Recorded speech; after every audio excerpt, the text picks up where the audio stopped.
Okay, we're in Yaakov. This is Tractate Berachot. We're in a section called the Power of Prayer. So, the Power of Prayer. The Gemara continues to expound verses relating to the sin of the golden calf, and this is actually relevant today because this is the 17th of Tammuz, the day that that Moses came down the mountain for the first time, and found out that that we had built the golden calf. So. Here we go. God said to Moses, "Go down." Exodus 32, verse 7. What is meant by "go down"? Rabbi Elazar said, "The Holy One, blessed be He, said to Moses, 'Go down from your greatness. The only reason I gave you greatness was for the sake of the Jewish people. Now that they have sinned, what good are you to me?' Immediately Moses became unnerved to the point that he lacked the strength to speak. However, when God said to him, 'Just leave me alone, and I will destroy them,' Deuteronomy 9, verse 14, giving him a hint that by praying he could avert their destruction by saying, 'Leave me alone, just leave me alone.' Moses said to himself, 'I see this depends on me,' and instantly he stood up and prayed fervently and pleaded for mercy. It is like the case of a king who was angry with his son and began hitting him severely. The king's friend was sitting there but was afraid to say anything until the king said, 'If not for the fact that my friend is sitting here, I would kill you.' The friend said to himself, 'This depends on me.' He immediately got up and saved the prince." Rabbi Simlai expounded, "You should always begin by telling the praises of the Holy One, blessed be He, and only then pray for your personal needs." How do we know that? From Moses, because it says, "At that time I pleaded with God," Deuteronomy chapter 3, verse 23. And the verse continues, "O God, Lord, you have begun to show me your greatness and your display of power. What force is there in heaven and earth who can perform deeds and mighty acts as you do?" And after that, Moses made his personal request, saying, "Please let me cross the Jordan, let me see the good land." Rabbi Elazar said, "Prayer is more effective than good deeds, for no one was greater in good deeds than our teacher Moses. And yet he was answered only after he prayed.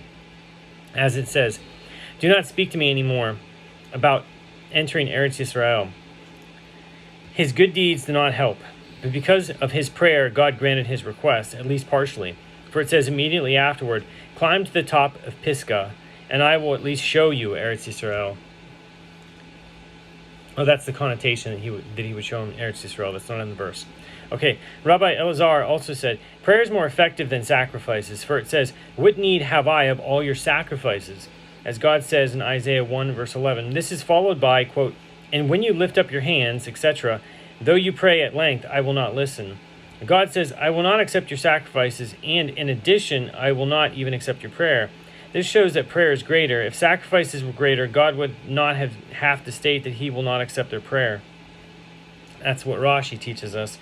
Rabbi Elazar also said, "Since the day on which the Beit HaMikdash was destroyed, the gates of prayer have been closed, as it says, 'And when I cry and plead, he shuts out my prayer.' Lamentations 3, verse 8.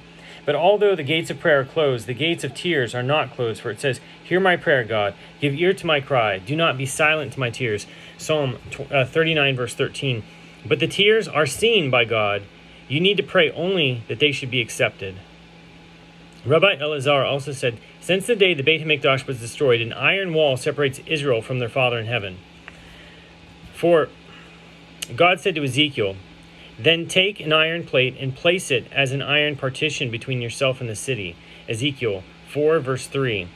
That is Jerusalem, which is the conduit of our prayers. It is interesting because Rome, which was the empire that brought us into this last exile, was the mechanism for that. Its symbol, more or less, its metal is iron.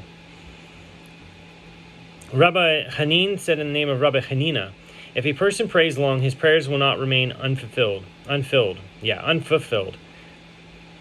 For where in Scripture do we know this? From our teacher Moses, for it says, Moses said, 'I prayed to God for 40 days, Deuteronomy 9, verse 26.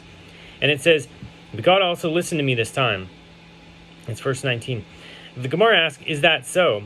But Rabbi Achia ben Abba said in the name of Rabbi Yochanan, "If a person prays long and looks to see if he is answered, he will suffer heartache and disillusionment in the end. For it says, 'An extended prayer sickens the heart,' Proverbs 13:12. And what is his remedy? Let him study the Torah, for the verse ends, 'But desire realized is the tree of life,' meaning through Torah study his desires will be fulfilled."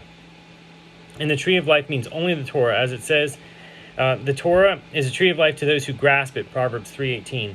At any rate, the upshot seems to be that to pray long is frowned upon.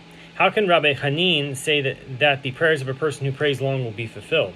The Gemara answers, there is no contradiction. Rabbi Chia speaks of a person who prays long and looks for the fulfillment of his prayer.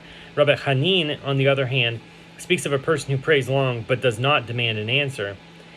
Rabbi Chama ben Hanina said, if a person sees that his prayers are not answered, he should continue to pray, as it says, hope to God, strengthen yourself, and he will give you courage, and continue to hope to God.